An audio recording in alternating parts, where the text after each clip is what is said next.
Handa na si Senador Rodante Marcoleta na sumuko sa otoridad kung siya ay aarestuhin sa bisa ng arrest warrant sa inimbento manong kaso laban sa kanya. Ako naman kung gagawin nila yun, Jen, maliwanag naman na ako isasama naman ng payapa sa kanila. Ganun po ba? Sapagkat kung sino man ang mahihirang na aresto sa akin, ginagampanan lamang niya yung tungkulin niya. Ako isasama ng Matiwasay. matiwasay, voluntaryo.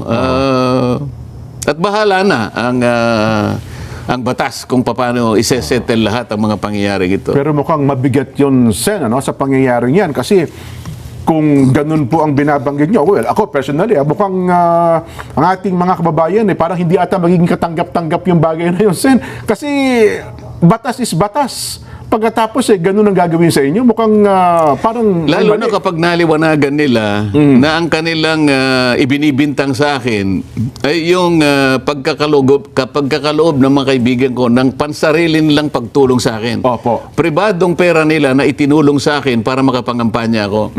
Opo. Ilang kayang politiko na kumandidato, hindi lamang nung nakarang 2025 elections, magmula sa pinakamababang opisina siguro, Mula sa barangay siguro. hanggang sa senador, ilang libo ang tumanggap ng tulong mula sa kanilang mga kaibigan, mga patron kung sakasakali. Paano mo ngayong ikakapit yun sa tinatawag na plunder? Yun. Diyan yung plunder kasi may kinalaman doon sa pagnanakaw mo ng salaping bayan. Salapi ng bayan po yun. O kaya kinonekta mo doon sa pangangako mo na bibigyan mo sila ng kung anong klaseng pabor, pabuya o pangako na ginagamit ko yung aking opisina.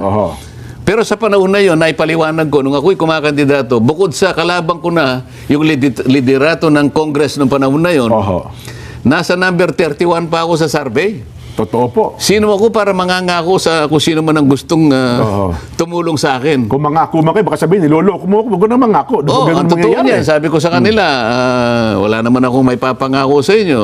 Sabi nga ni Mike Defensor, huwag ka na mangako kasi ginagawa lang namin dito, kaibigan ka namin. Yes po. Alam namin na wala ka naman sa posisyon mangako, number 31 ka nga eh. Ako nga nalulungkot.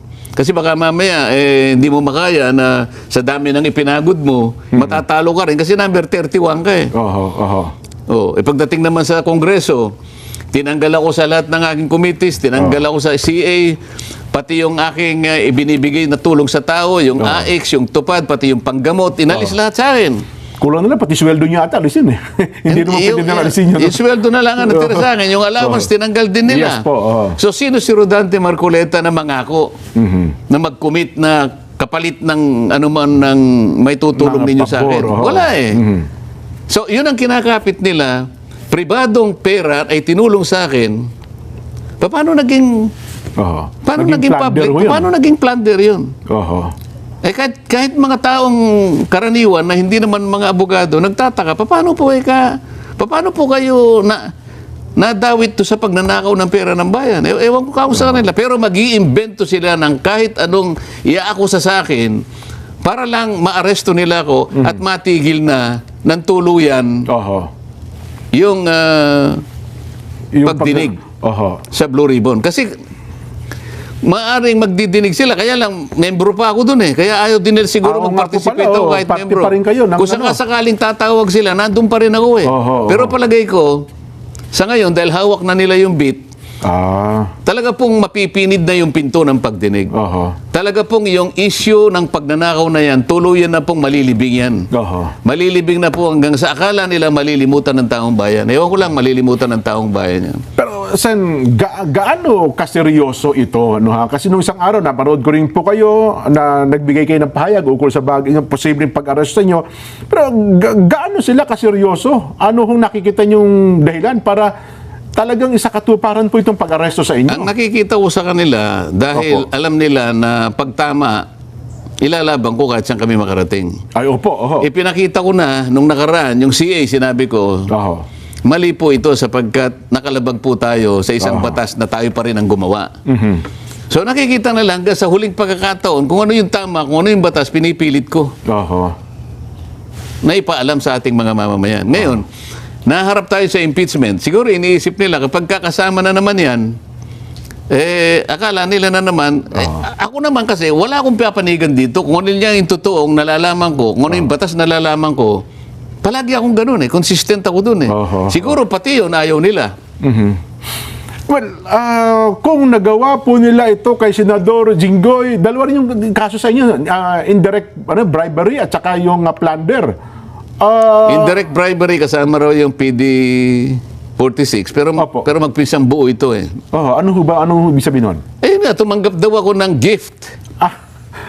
Habang kayo ay nasa posisyon, congressman daw kayo ng time na yon, no? Oo, by reason of my position. Pinapaliwanag ko nga sa inyo, yung posisyon ko, wala sa lugar na ako ay magbibigay ng kahit anong may papangako. Dahil number 31 ako sa survey. Minsan nga, nagamit kong halimbawa kahit hindi tama, si Saito halimbawa. Yan, kunwari lang dito. naman. Kasama natin dito. Kunwari lang naman ito, para lang maintindihan ng lahat.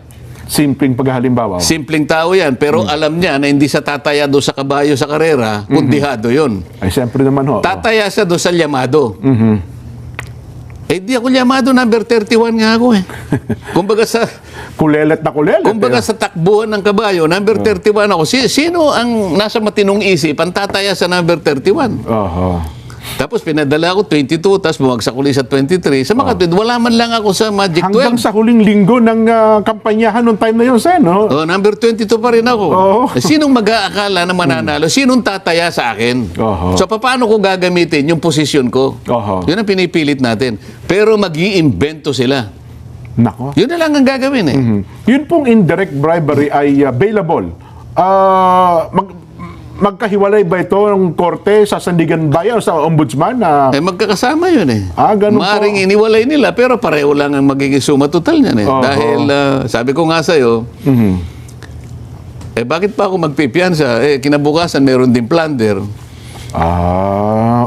Pero as of now, sa mga sandaling ito, Sen, habang tayo nag-uusap, 451, meron na ba kayong nabalitaan na arrest warrant o ano man para kayo po ay... Nabalitaan ko na. Kaya nga ako nagpapahayag ngayon. Kung sakasakali pong ituloy nila ang pag-aresto sa akin, ako po isasama sa kanila peacefully. Ibig sabihin, I will not resist. Sapagkat tungkulin po yun ng arresting officer. Alam ko naman po yung tuntunin kung paano ka arestuhin. Talagang ganyan ako naman ay dahil sa ginawa kong pakikipag laban tungkol sa katwiran at sa umiiral na batas, kung ito ang magiging kabayaran ng pagtatanggol ko sa ating bansa, sa ating mga kababayan, nasa kanila po yun Wala akong alam na aking nilabag na batas.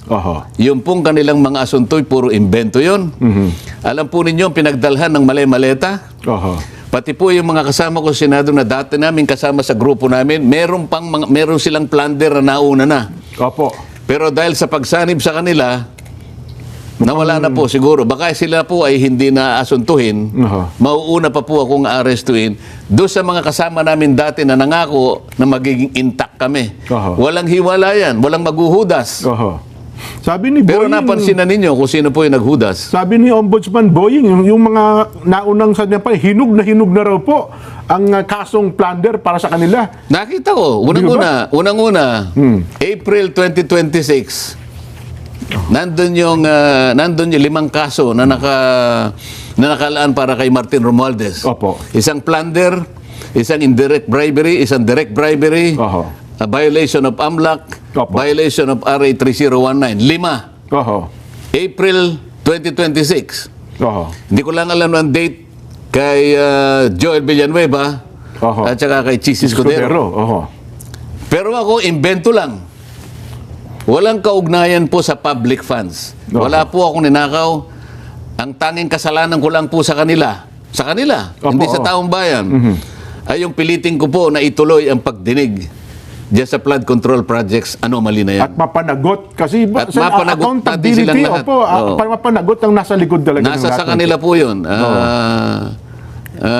Nasa kanila na po yun. Kung talagang aarestuhin po nila ako, muli po akong nagsasabi na ako po ay sasama sa kanila ng buong pagpapasakop. Oho. I will not arrest. I will not resist Oho. the arrest. Pero habang pinakikinggan ko kayo, Sen, mabigat. Ako, personally, mabigat sa logo po yun kung gagawin nila yan, Sen, ha? Alam ko naman, si Nelson nga, nakikita ko, lumuluha pa yung tao. Pero talagang gano'n, ha? At hindi ko kayo masisisi kung malulungkot kayo. Pero ganun talaga bilang tao, malulungkot naman. Lalong-lalo na, sa katulad ko, wala naman akong nagawang kasalanan. At yung ibang mali-malitang ang pinagdalhan, nandyan na nga ang mga nakaumang na lahat, ang mga plunder cases laban sa kanila, pero hindi nila ginagalaw. Minabuti pa nila na baka sakaling ako pa ang mauna na maaresto. At ang hilala nga ng iba, baka mabsuelto pa po yun. Hindi ko ba? Hindi malayo yun. Hindi malayo yun. Mukhang, ano ba ito? Lokohan na ba ito? Sen, mukhang, sabi nga nung isa kong narinig, mukhang inuunggoy na tayo, Planet of the Apes na ba ang Pilipinas ngayon?